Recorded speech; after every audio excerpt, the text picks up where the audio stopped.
Vuoi assaggiare una birra dove al suo interno scopri la specialità tipica friulana? Lumi Beer, il prodotto ricavato in 20 ettari di terreno coltivato orzodistico, biodiversità, performance ambientale. Lumi Beer nelle sue 5 versioni disponibili, 4 per consumo veloce e dissetante e la versione Magnum per intenditori. Lumi Beer si abbina a qualsiasi palato. Lumi Beer è un prodotto esclusivo Azienda Agricola Pancera, il buon seme, i buoni frutti.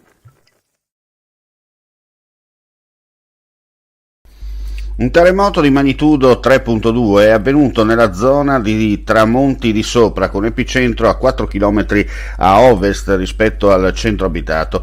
Il tutto si è verificato alle 15:30 di oggi, con un ipocentro ad una profondità di 8 km. Il terremoto è stato localizzato dalla sala sismica dell'Istituto Nazionale Geofisica di Roma. Non ci sono né feriti né nemmeno danni.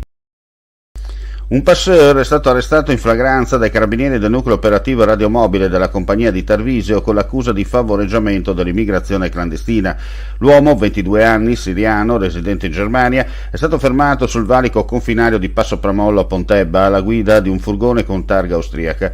Dopo aver eluso un posto di controllo dei carabinieri, è stato prontamente inseguito e bloccato prima che potesse scaricare i 34 cittadini a bordo, tutti maggiorenni e di diversa nazionalità, stipati nel vano di carico del mezzo. I migranti, privi di documenti all'esito delle operazioni relative al rintraccio previste dalle vigenti disposizioni sull'immigrazione clandestina, sono stati collocati in un idoneo centro di accoglienza straordinario della provincia di Udine.